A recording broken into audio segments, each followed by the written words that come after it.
Hello friends, welcome to KV special channel. आप सब जानते हो DSSS पे प्रिपरेशन 2021 के लिए मैंने डिफरेंट कोर्सेज अपने चैनल पर स्टार्ट किए हुए हैं। अगर आप DSSS PRT की प्रिपरेशन कर रहे हो तो साइकोलॉजी के कोर्स के साथ जुड़ सकते हो, जहां मैं आप लोगों को कराती हूँ most important topics according to latest exam patterns. And काफ़ी सारे टॉपिक्स मैंने करा भी दिए हैं, जहाँ मैंने आप लोगों को बताया भी है कि प्रीवियस ईयर क्वेश्चन पेपर्स में कहाँ से किस टॉपिक से क्वेश्चन पूछा गया है। तो अभी तक अगर नहीं देखा है तो ज़रूर देखिएगा, लिंक आप लोगों को डिस्क्रिप्शन बॉक्स में प्रोवाइड कर दूंगी। प्ले का लिंक होगा, उस पर क्लिक करते ही आपके सामने सभी वीडियोस आ जाएगी, जितने भी टॉपिक्स मैंने आप लोगों को कराए हुए हैं या फिर जितने भी प्रैक्टिस सेट मैंने आप लोगों को कराए हुए हैं, तो आप ज़रूर देखिएगा। आज फिलहाल जो हम टॉपिक पढ़ रहे हैं बेटा, वो हम देखेंगे कंसेप्ट ऑफ एजुकेशन, तो देखेंगे ही साथ में हम लोग जानेंगे टाइप्स ऑफ एजुकेशन, जिसमें से न जाने कितनी बार DSSS में क्वेश्चन आया हुआ है, MCD में भी पूछा जाता है, DOE में भी पूछा जाता है। तो दोनों की प्रिपरेशन के लिए 42/21 एंड 47/21 दोनों पोस्ट कोड की प्रिपरेशन के लिए ये वाली वीडियो जो है बहुत ही ज़्यादा इंपॉर्टेंट एंड हेल्पफुल साबित होगी।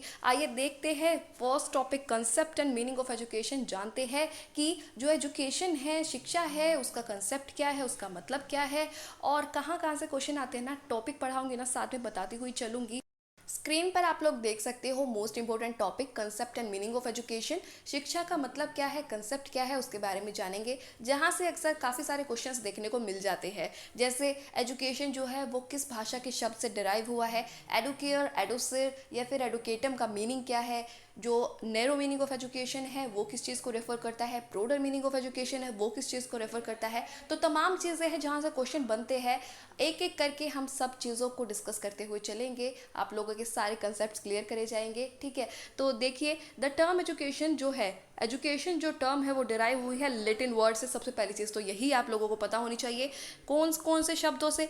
दो शब्द है, एडुकेयर एंड एडुकेटम। एडुकेयर को बेटा एडोसर के नाम से भी जानते हैं, तो बिल्कुल भी कंफ्यूज नहीं होना है एडुकेयर और एडुकेटम में। एडुकेयर जो है, इसका मीनिंग क्या होता है? इसका मतलब होता है टू ट्रेन और टू मोल्ड, मतलब किसी को प्रशिक्षण देना या फिर किसी की जो हिडन टैलेंट है, हिडन क्षमताएं है, ठीक, जो छिपी हुई उसके अंदर अंदरूनी जो क्षमताएं है, जो ज्ञान है, उसको एक शेप देना, उसको एक आकृति देना, बाहर लेकर के आना, तो ये हो जाएगा एडुकेयर में। तो मीनिंग अगर सीधा सीधा पूछा जाएगा ना, तो बेटा उसका मीनिंग आप लोगों को ऑप्शन में टू ट्रेन या टू मोल्ड ये मिलेगा आपको, तो वही टिक करके आना है। इसका मतलब अगर और ज़्यादा बात करें तो इसका मतलब है कि to lead out, to draw out, to bring up, from inward to outward, मतलब कि बच्चे के अंदर जो छिपा हुआ ज्ञान है, बच्चे के अंदर जो छिपी हुई क्षमताएं है, उसको बाहर लेकर के आना, अंदर से बाहर लेकर के आना। तो ये है एडुकेयर का मतलब। और जब बात करें हम एडुकेटम की, जब बात करें एडुकेटम टर्म की, तो इसका मतलब हो जाता है द एक्ट ऑफ टीचिंग। तो ये दोनों चीज़ें ना आप लोग बिल्कुल अपने नोट्स में कहीं ना कहीं ज़रूर मेंशन कीजिएगा। It emphasises on the principles and practice of teaching. किस चीज़ के ऊपर एम्फेसाइज करता है, बल देता है? जो टीचिंग की प्रैक्टिस है या फिर जो टीचिंग के सिद्धांत है उसके ऊपर ये बल देता है। एडुकेयर और एडुसर मेनली क्या इंडिकेट करता है कि बच्चे को जो लेटेंट पोटेंशियल ऑफ चाइल्ड है ना, उसके एडवांसमेंट को, और जिसके बारे में बच्चा जो है खुद अवगत नहीं है। बच्चे को नहीं पता है कि उसके अंदर कितना ज्ञान छिपा बैठा है अंदर, बच्चे को नहीं पता है कि उसके अंदर कितनी क्षमताएं है, कितनी योग्यताएं है। तो वो सारा काम जो करेगी, कौन करेगी? एक टीचर करेगा, एक फैसिलिटेटर करेगा, जो उसके छिपे हुए ज्ञान को बाहर लेकर के आएगा। तो बहुत सारी एजुकेशन की डेफिनेशंस है। कई बार क्या होता है, DSSS बिना फैक्चुअल क्वेश्चंस भी काफ़ी पूछता है। अगर आप लोगों ने पहले अगर पेपर्स दिए होंगे ना, तो डेफिनेशंस हो गई या फिर फुल फॉर्म हो गई, इस टाइप के, या कौन सी बुक किसने लिखी, इस टाइप के क्वेश्चंस भी पूछ लिए जाते हैं। तो बहुत ही इंपॉर्टेंट सी कुछ डेफिनेशंस है जो मैं आप लोगों के साथ डिस्कस करना चाहूँगी, आप लोगों को बताना चाहूँगी, तो वो आप चाहो तो कहीं ना कहीं ज़रूर नोट डाउन कर सकते हो। स्क्रीन पर आप लोग देख सकते हो, education is the manifestation of divine perfection already existing in man. Swami Vivekananda के द्वारा ये डेफिनेशन दी गई है, तो इसको ज़रूर ध्यान रखिएगा। और कुछ और डेफिनेशंस है इंपॉर्टेंट, उसके बारे में भी देखते हैं। स्क्रीन पर देख सकते हो रूसो और महात्मा गांधी। देखिए, बहुत ही ज़्यादा इंपॉर्टेंट डेफिनेशन है। रूसो ने क्या कहा? Education is child's development from within. अंदर के जो बच्चे के जो बाल विकास है, उसी को एजुकेशन कहते हैं, कि उसको हम डेवलप कर रही है, जो बच्चे के अंदर छिपा हुआ है। Education is all round drawing out of the best in child and and men body mind spirit. Mahatma Gandhi ji के जो डेफिनेशन वो अक्सर पूछ ली जाती है, कहीं ना कहीं देखने को मिल जाती है। और ये कुछ और डेफिनेशंस है जो ऋग्वेदा, चाणक्य और रविंद्रनाथ टैगोर के द्वारा दी गई है। आप चाहो तो इनको कहीं मेंशन, कहीं पर अपने नोट्स में मेंशन कर सकते हो या फिर स्क्रीनशॉट भी ले सकते हो। मूव ऑन करते हैं आगे। बात आ जाती है कि एजुकेशन का नैरो मीनिंग क्या कहता है। नैरो मीनिंग ऑफ एजुकेशन, जो संक्षिप्त या छोटा जो मीनिंग है एजुकेशन का, ठीक है, तो नैरो सेंस में कहा जाता है कि जो भी निर्देशन, जो भी अनुदेशन स्कूल में प्रोवाइड किए जा रहे हैं, इंस्ट्रक्शंस जो कि स्कूल में प्रोवाइड की जा रही है, वो शिक्षा है। It refers to formal system of education. जो फॉर्मल सिस्टम ऑफ एजुकेशन है, चाहे वो स्कूल हो, चाहे वो कॉलेज के अंदर हो, चाहे वो आपका यूनिवर्सिटी लेवल तक हो, तो ये सारी चीज़ें नैरो मीनिंग ऑफ एजुकेशन इसको मानता है। इन दिस प्रोसेस ज़्यादा नॉलेज वाला इंसान है वो कुछ प्री डिटरमाइंड एम्स कुछ निर्धारित कर लेता है कि ये ऑब्जेक्टिव्स, ये एम्स मुझे अचीव करने हैं। एक स्पेसिफिक टाइम में, एक पीरियड के बाद बच्चों को इतना ज्ञान हो जाना चाहिए। तो इस टाइप के जो प्री स्ट्रक्चर्ड नॉलेज है, बुक्स में जो लिखा हुआ है या जो कंसेप्ट है पर्टिकुलर, उनको टीचर पढ़ा देता है विद कुछ टीचिंग मेथड्स के साथ, ठीक है, कुछ टैक्टिक्स के साथ, और उसी को कहते हैं, उसी को माना गया है नैरो मीनिंग ऑफ एजुकेशन के अंदर। अब ये जो इंस्ट्रक्शन जो बच्चों को प्रोवाइड की जा रही है कि बच्चों को एक प्री स्ट्रक्चर्ड नॉलेज दे दी कुछ मेथड्स के साथ, कुछ मेथड्स को फॉलो करते हुए, तो उससे क्या होगा, ये जो ज़्यादा बल देता है ना, ये सिर्फ देता है बौद्धिक विकास पर, बच्चों के बौद्धिक विकास पर या इंटेलेक्चुअल डेवलपमेंट के ऊपर बल देता है। लेकिन एजुकेशन जो है वो इंटेलेक्चुअल डेवलपमेंट तक ही सीमित नहीं है, इसलिए ही तो इसको नैरो मीनिंग कहा गया है कि ये जो है, जो पूरा जो मीनिंग है, ब्रॉडर मीनिंग है, वो नहीं दर्शाता है। तो ये आप लोगों को बिल्कुल पता होना चाहिए, क्वेश्चन पूछ लिया जा सकता है। Education in narrow sense is also regarded as acquisition of knowledge.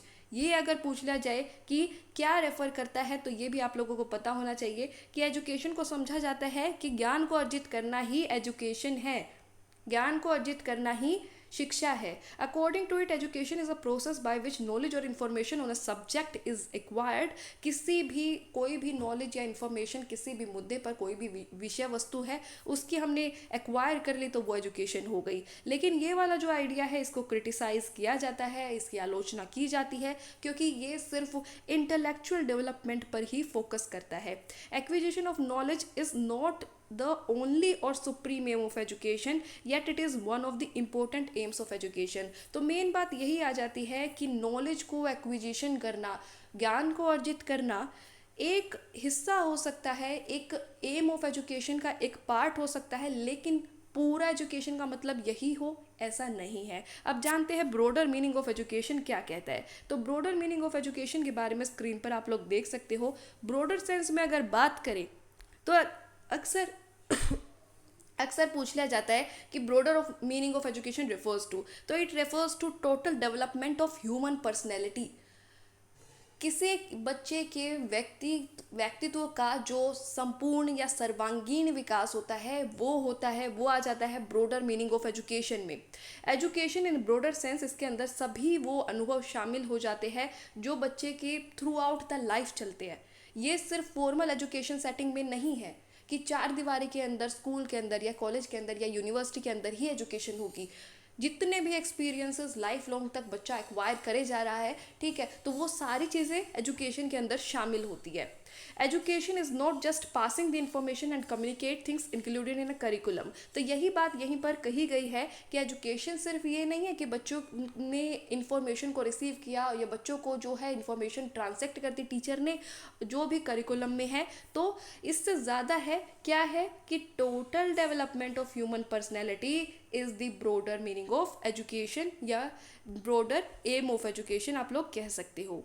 Education is that process by which an individual freely develops his or her according to his or her nature in a free and uncontrolled environment। तो बच्चों को free और uncontrolled environment में मिलता है, उनके ऊपर कोई दबाव नहीं है, उनके ऊपर कोई प्रेशर नहीं है, ठीक है। तो बच्चे जो है वो खुद भी सीखते हैं, अपने ज्ञान का निर्माण खुद भी करते हैं, बच्चे सोसाइटी से भी सीखते हैं। तो ये चीज़ जो कही गई नैरो मीनिंग ऑफ एजुकेशन में कि बच्चा जो है चार दीवारी के अंदर या फॉर्मल सेटअप में ही सीखेगा, तो ये कहीं ना कहीं बिल्कुल संक्षिप्त मीनिंग हो जाता है। ब्रॉडर मीनिंग की अगर बात करें तो फ्री एंड अनकंट्रोल्ड एनवायरनमेंट में सीखता है, थ्रू आउट द लाइफ सीखता है। नेक्स्ट आप लोग देख सकते हो कि गांधी की या ड्यूई ने जो डेफिनेशंस दी है एजुकेशन के ऊपर, वो वाइडर कंसेप्ट ऑफ एजुकेशन को ही सपोर्ट करती है। अभी अभी मैंने आप लोगों को बताया कि महात्मा गांधी ने कहा कि all round drawing out the best in child and mind body and spirit. तो ये चीज़ें आप लोगों ने जब पढ़ी तो इसका मतलब ये है कि महात्मा गांधी जी जो है ना, वो सिर्फ चार दीवारी एजुकेशन हो उस तक ताल्लुक नहीं रखते। वो कह रहे हैं all round drawing out the best, मतलब कि सारी चीज़ों का निर्माण करना, सर्वांगीण विकास करना, आप कहीं ना कहीं कह सकते हो। तो ये ब्रॉडर मीनिंग ऑफ एजुकेशन को सपोर्ट करती है डेफिनेशंस इन जो एजुकेशनिस्ट ने दी हुई है। फिर बात आ जाती है कि education in the wider sense it is a life long process, जो कि जन्म से शुरू हो जाती है और बच्चे की मृत्यु तक चलती है। एक निरंतर चलने वाली प्रक्रिया इसको हम लोग कह सकते हैं।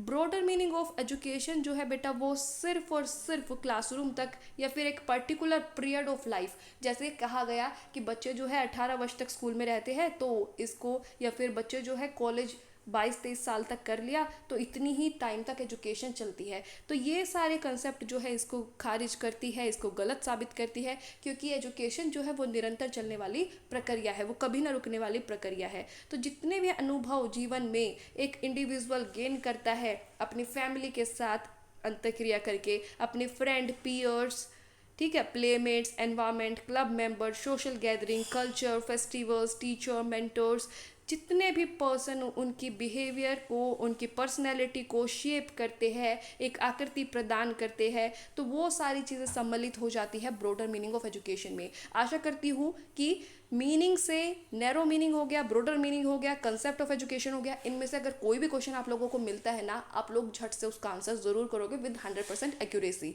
मूव ऑन करते हैं नेक्स्ट टॉपिक पर। सो स्क्रीन पर ना एक चीज़ और आप लोगों को बताना चाहूँगी, एक पिक्चर आप लोग देख पा रहे हो, nature and scope of education की थोड़ी सी बात करूँगी, जहाँ से अक्सर क्वेश्चन पूछ ले जाते हैं। DSSB DOE 89/17 पोस्ट कोड में पूछा गया था, ठीक है, कि जो बाइपोलर प्रोसेस एजुकेशन को बताया है, education is a bipolar process. ये किसने कहा है, किसके द्वारा ये चीज़ कही गई है? तो बाइपोलर प्रोसेस कहा गया है बेटा जॉन एडम्स के द्वारा। जॉन एडम्स के द्वारा कहा गया है कि एजुकेशन जो है वो दो ध्रुवीय प्रक्रिया है, जिसके अंदर अब वो दो ध्रुव कौन कौन से हैं, दो पोल्स कौन कौन से हैं, वो भी जान लीजिए। पहला हो जाएगा टीचर। आप लोगों से ये पूछा जाए कि जो टू पोल्स है जो जॉन एडम्स ने बताया है बाइपोलर प्रोसेस के अंदर, उनके अंदर जो टू पोल्स है वो कौन कौन से सम्मिलित है, तो टीचर और स्टूडेंट हो जाएगा इसके अंदर। तो राइट आंसर क्या आ जाएगा? टीचर और स्टूडेंट। तो ये बात कही है जॉन एडम्स ने। अब जो ट्राइपोलर प्रोसेस ऑफ एजुकेशन की बात की, तो अगर आप लोगों से पूछा जाए कि किसने कहा कि एजुकेशन जो है वो एक ट्राइपोलर, तृतीय ध्रुवीय, तीन ध्रुवीय प्रक्रिया है, ठीक है, शिक्षा एक तीन ध्रुवीय प्रक्रिया है, वो किसने कहा? तो वो कहा है जॉन ड्यूई ने। ये चीज़ें बिल्कुल नोट्स में ना बिल्कुल मेंशन ज़रूर करेंगे सारे बच्चे, क्योंकि इनमें से क्वेश्चन 89/17 पोस्ट कोड में आ चुका है।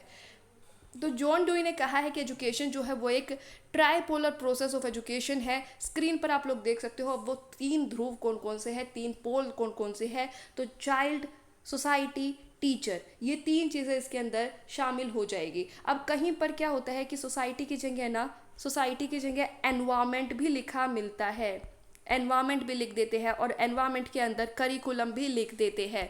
तो ये सारी चीज़ें, ये सारे नाम आप लोगों को बिल्कुल याद होना चाहिए। मेन तौर पर कहा था उन्होंने सोसाइटी। बेसिकली उन्होंने कहा कि कोई भी सिस्टम ऑफ एजुकेशन है वो सोशल सिग्निफिकेंस उसके अंदर ना हो, सोसाइटी का रोल उसके अंदर ना हो, ठीक है। उन्होंने कहा कि school is a miniature of society, मतलब सोसाइटी के जो कल्चर है उसको रिफ्लेक्ट करता है स्कूल। तो इस वजह से उन्होंने सोसाइटी के ऊपर बहुत ज़्यादा जोर दिया हुआ है। लेकिन इसी के अंदर सारी चीज़ें आ जाती है, एनवायरमेंट, करिकुलम, इसके अलग अलग नाम दे दिए जाते हैं। तो ये सारी चीज़ें आप लोग मेंशन करोगे कि चाइल्ड, टीचर और सोसाइटी में आपका एनवायरनमेंट या करिकुलम भी आ जाता है। तो ये दो तीन बातें जो इंपॉर्टेंट मैंने आप लोगों को बताई, इसको सारे बच्चे कहीं ना कहीं ज़रूर नोट डाउन करना। मूव ऑन करते हैं नेक्स्ट पॉइंट पर। स्क्रीन पर आप लोग देख सकते हो टाइप्स ऑफ एजुकेशन। मेन जो टाइप्स ऑफ एजुकेशन है बेटा वो तीन तरीके से इसका वर्गीकरण हुआ है, informal, formal and non formal, ठीक है। औपचारिक और ये हो जाएगा आपका अनौपचारिक और ये गैर औपचारिक शायद। तो ये हिंदी में ना एक बार आप टर्म्स जरूर देख लीजिएगा। इनफॉर्मल में क्या हो जाएगा, इनफॉर्मल में कहीं भी बच्चा सीख सकता है। इनफॉर्मल में कोई ज़रूरी नहीं है कि विद इन फोर वॉल्स होगा, तो वो कहाँ कहाँ हो सकता है, family, press, radio, cinema, church, playground, library etcetera, इन सब से सीख सकता है। फॉर्मल एजुकेशन जो होगी वो कहाँ होगी, फॉर्मल सेटअप में होगी, स्कूल में, कॉलेज में, यूनिवर्सिटी में, एजुकेशनल इंस्टीट्यूट में, तो वहाँ होगी। अब बात करें जब नॉन फॉर्मल की, तो नॉन फॉर्मल में जो आपके आपके जो कॉरस्पॉन्डेंस कोर्सेज है वो आ जाएंगे, ओपन स्कूलिंग है वो आ जाएंगे, ओपन यूनिवर्सिटी है वो आ जाएगी। तो through correspondence course, distance mode education भी आप इसके अंदर कह सकते हो, summer institute, on job training, radio, tele broadcast, open university. तो ये सारी बातें ना आप लोग बिल्कुल याद रखोगे, क्योंकि इनमें से कोई भी आप लोगों को ऑप्शन देखने को मिल सकता है। ज़रूरी नहीं है सिर्फ आपको डिस्टेंस और ओपन मोड ही मिले, तो ये सारी बातें बिल्कुल याद रखिएगा। तो अब बात कर लेते हैं one by one formal, informal and non formal education के बारे में। तो सबसे पहले स्क्रीन पर देख सकते हो फॉर्मल एजुकेशन। फॉर्मल एजुकेशन जो है बेटा आप लोगों को पता चल चुका है, फॉर्मल इंस्टीट्यूट में इम्पार्ट होगी, स्कूल, कॉलेज, यूनिवर्सिटी इसके अंदर आ जाएंगे। ठीक है, जो मेन सेंटर है फॉर्मल एजुकेशन का वो स्कूल, कॉलेज, यूनिवर्सिटी हो जाते हैं, लेकिन लाइब्रेरी हो गया, म्यूजियम, जू, पिक्चर गैलरीज, लेक्चर, सिंपोजिया, ये वाले भी फॉर्मल एजुकेशन की ही प्रतिनिधि है, एजेंसीज है। तो ये चीज़ भी आप लोग ध्यान रखेंगे। बात आ जाती है अगर और कैरेक्टरिस्टिक्स की, तो स्क्रीन पर देख सकते हो कि एक डेफिनेट करिकुलम इनका फॉलो होता है। डेफिनेट करिकुलम या कोर्स ऑफ स्टडी आपको मिलेगा जो कि which are framed to teach the students and definite duration of years required to complete the courses। तो ये चीज़ आप लोगों को मिलेगी, जैसे एक क्लास है वो एक साल में आप लोग कंप्लीट करते हो, कोई डिप्लोमा कोर्स है 2 साल में हो गया, कोई डिग्री कोर्स है 3 साल में हो गया। तो आप लोगों को क्या मिलेगा, एक fixed curriculum, course of study जो कि टीचर्स जो है वो बच्चों को पढ़ाएगी, और एक डेफिनेट ड्यूरेशन होगा उस कोर्स को कंप्लीट करने का। प्रॉपर टाइम शेड्यूल होगा कि बच्चे जो है, जैसे स्कूल्स की अगर बात करें तो स्कूल जो है 7 से 12 है या फिर 7 से 2 है, 8 से 2 है, तो वो एक टाइम शेड्यूल भी होगा उसके अंदर। फिर आपको टाइम पीरियड्स भी देखने को मिलेंगे, हर एक पीरियड जो है वो 40 मिनट्स का है या 35 मिनट्स का है, तो ये चीज़ भी देखने को मिलेगा। मतलब proper time schedule prepared for day to day personalise teaching and semester और yearly planning of academic sessions are implemented. ठीक है, तो पर्सनलाइज टीचिंग के लिए, सेमेस्टर, ईयरली प्लानिंग के लिए, हर चीज़ के लिए टाइम शेड्यूल मिलेगा। तो ये चीज़ हो गई। फिर उसके बाद both teacher and students meet in a venue like the classroom for personalize teaching. तो जब अब फॉर्मल इंस्टीट्यूट में अगर फॉर्मल एजुकेशन हो रही है, फॉर्मल इंस्टीट्यूट्स में हो रही है, स्कूल, कॉलेज, यूनिवर्सिटी में, तो वहाँ पर क्या होगा कि टीचर और स्टूडेंट का इंटरेक्शन होगा। वो मिलेंगे कहाँ पर, क्लासरूम में। ठीक है, तो एक वेन्यू में टीचिंग जो है वो होती है। Attendance of teachers as well as students is taken for formal record and completing the courses. तो अटेंडेंस भी ली जाती है। फिर आ जाते हैं formal evaluation system, both internal and external is implemented to assess the performance of the learners. Both continuous and term and examinations are used for evaluating the performance of students। तो ये चीज़ें हैं कि जो भी पढ़ाया जाता है ना उसका इवेल्युएशन भी होता है, टर्म एंड एग्जामिनेशंस भी होते हैं, इंटरनल असेसमेंट, एक्सटर्नल असेसमेंट, ये सब भी होते हैं, जिसके जरिए बच्चों की जो परफॉर्मेंस है उसको इवेल्युएट किया जाता है। नेक्स्ट पॉइंट आप लोग देख सकते हो फॉर्मल एजुकेशन का, जो नेक्स्ट कैरेक्टरिस्टिक भी कह सकते हो कि proper certification is done by the board और university for awarding the degrees और डिप्लोमास टू द स्टूडेंट्स। कि जो बोर्ड होगा, जैसे सीबीएसई है, ठीक है, या फिर जो एनआईओएस है या कोई यूनिवर्सिटी है, तो वो बच्चों को प्रॉपर सर्टिफिकेट प्रोवाइड करता है। ठीक, इसके अंदर एनसीईआरटी आ गया, इसके अंदर एससीईआरटी आ गया, जैसे आपके डाइट के डिप्लोमाज है तो वो एससीईआरटी के द्वारा प्रोवाइड कराए जाते हैं। तो प्रॉपर सर्टिफिकेशन भी होगा इसमें फॉर्मल एजुकेशन में। On the basis of the result the students are promoted to higher classes और परस्यू हायर डिग्रीज। तो जो भी आप लोगों को डिग्रीज मिलती है रिजल्ट के बेसिस पर, आप लोग आगे दाखिला ले लेते हो और उच्च शिक्षा के लिए, तो वो चीज़ है। या फिर अगर एक क्लास में हो तो नेक्स्ट क्लास में प्रमोट हो जाते हो। तो ये सारी चीज़ें आ जाती है फॉर्मल फॉर्मल एजुकेशन के अंदर बात कर लेते हैं नॉन फॉर्मल एजुकेशन की। स्क्रीन पर आप लोग देख सकते हो नॉन फॉर्मल एजुकेशन की कैरेक्टरिस्टिक्स। तो ये चीज़ बहुत ज़्यादा इंपॉर्टेंट हो जाती है, अक्सर क्वेश्चन पूछ ले जाते हैं। तो नॉन फॉर्मल एजुकेशन जो है बेटा, इसके अंदर क्या होगा, फ्लेक्सिबल करिकुलम होगा, टाइम शेड्यूल जो होगा वो फ्लेक्सिबल होगा, सब्जेक्ट जो बच्चा चूज़ कर सकता है या प्लेस ऑफ एजुकेशन जो चूज़ कर सकता है उन सब में फ्लेक्सिबिलिटी होगा। तो फ्लेक्सिबिलिटी तो ना मेन इसका जो पॉइंट है वो है नॉन फॉर्मल एजुकेशन का, कि इसमें हमें फ्लेक्सिबिलिटी देखने को मिलती है in terms of time, in terms of subject choice. तो बच्चे जो है अपने अकॉर्डिंग चूज़ कर सकते हैं, बच्चे जो है study centres, place of education अपने अकॉर्डिंग चूज़ कर सकते हैं, करिकुलम में भी फ्लेक्सिबिलिटी है, ठीक है। फिर it is not necessarily required daily teacher student interaction like formal education. अब फॉर्मल एजुकेशन में क्या है कि डेली क्लासेस लगती है, लेकिन नॉन फॉर्मल एजुकेशन में ऐसा कोई ज़रूरी नहीं है कि डेली इंटरेक्ट करना ज़रूरी है। कई जगह पर देखा जाता है कि वीकेंड्स में क्लास होती है, कॉरेस्पॉन्डेंस एजुकेशन में सैटरडे संडे क्लासेस होती है। कई जगह पर देखा जाता है कि वो क्लासेस जो है वो भी इंपॉर्टेंट नहीं है, उनके भी कोई मार्क्स नहीं होते, तो बच्चे जो है वो भी नहीं करते अटेंड, है ना। तो डेली इंटरेक्शन हो ऐसा कोई ज़रूरी नहीं है। Education imparted in distance mode like open and distance learning system, जिसको अच्छा एक बार ना क्या किया था कि ODL की फुल फॉर्म पूछ ली गई थी, तो DSSB में, तो याद रखिएगा कि ओपन एंड डिस्टेंस लर्निंग है ODL की full form. Open and distance learning system में एजुकेशन जो है वो प्रोवाइड की जाती है डिस्टेंस मोड पर, offered by the open schools and the open universities. Even the distance education's departments of regular institutes also offer non-formal courses or education. तो ये सारी कैरेक्टरिस्टिक्स आप लोग देख सकते हो। Formal education like the formal education, non formal education has a curriculum and uses variety of methods of teaching and mode of communication. तो curriculum तो इनका भी होता है, ऐसा नहीं है कि नॉन फॉर्मल एजुकेशन में आप लोगों को करिकुलम नहीं मिलता। जो बच्चे डिस्टेंस से पढ़ते हैं उनका भी बुक्स भी होता है, सिलेबस भी होता है, करिकुलम भी होता है, लेकिन उनको ना एक फ्लेक्सिबिलिटी ज़रूर देखने को मिलती है। Gravity and quality of instruction both for formal and non formal education are same. Timings of regular classes in non formal education is usually conducted on weekends. तो मैंने यही चीज़ें आप लोगों को बताई है कि ड्यूरिंग वेकेशंस में हो जाएगी, छुट्टियों में हो जाएगी बच्चों की क्लासेस, या वीकेंड्स में हो जाएगी। तो इस टाइप की सुविधाएं बच्चों को देखने को मिलती है। इंटरेक्शन उनमें भी होगा, पढ़ाई उसमें भी होगी, डिफरेंट मेथड्स उसमें भी फॉलो होंगे, लेकिन फ्लेक्सिबल होगा, हर चीज़ में फ्लेक्सिबिलिटी ज़रूर होगी। Multimedia class communication system like print self learning materials, non print audio video materials, radio, television, teleconferencing, interactive radio counselling, online learning etcetera are as used as medium of instruction in non formal education. तो इन सब चीज़ों का use किया जाता है non formal education में। जहाँ बात करें in India, institutes like IGNOU हो गया, ठीक, फिर नेशनल ओपन स्कूलिंग हो गए, स्टेट लेवल ओपन एजुकेशन हो गया, institutes provide non formal education. तो ये सब नॉन फॉर्मल एजुकेशन को प्रोवाइड करते हैं। लाइक फॉर्मल एजुकेशन डिग्री भी इनमें अवॉर्ड की जाती है। आप लोगों को ये भी पता होगा कि जो ओपन से पढ़ते हैं उनको भी डिग्री दी जाती है, उनको भी सर्टिफिकेट दिया जाता है। तो नॉन फॉर्मल एजुकेशन में ये चीज़ भी आ जाएगी।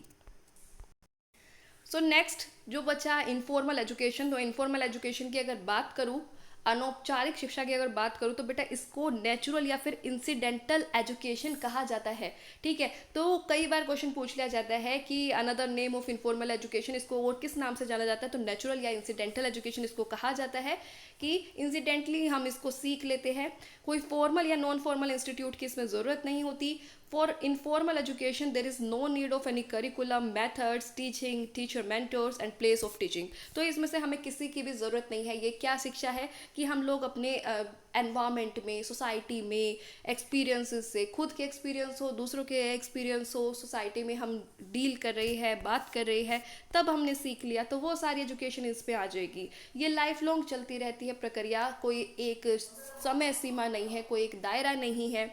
Education and experiences acquired during travel interaction like people, family discourse, community and social dealings, interaction with the environment, neighborhoods, playmates, cultural and religious activities, ये सारे जगह है, एजेंसीज है इनफॉर्मल एजुकेशन की। तो यहाँ से बच्चे जो है वो इनफॉर्मल एजुकेशन प्राप्त करते हैं, कह सकते हो कोई भी इंडिविजुअल है ना, नॉट ओनली चाइल्ड, कोई भी इंडिविजुअल है, क्योंकि ये थ्रू आउट चलती रहती है, लाइफ लॉन्ग चलती रहती है।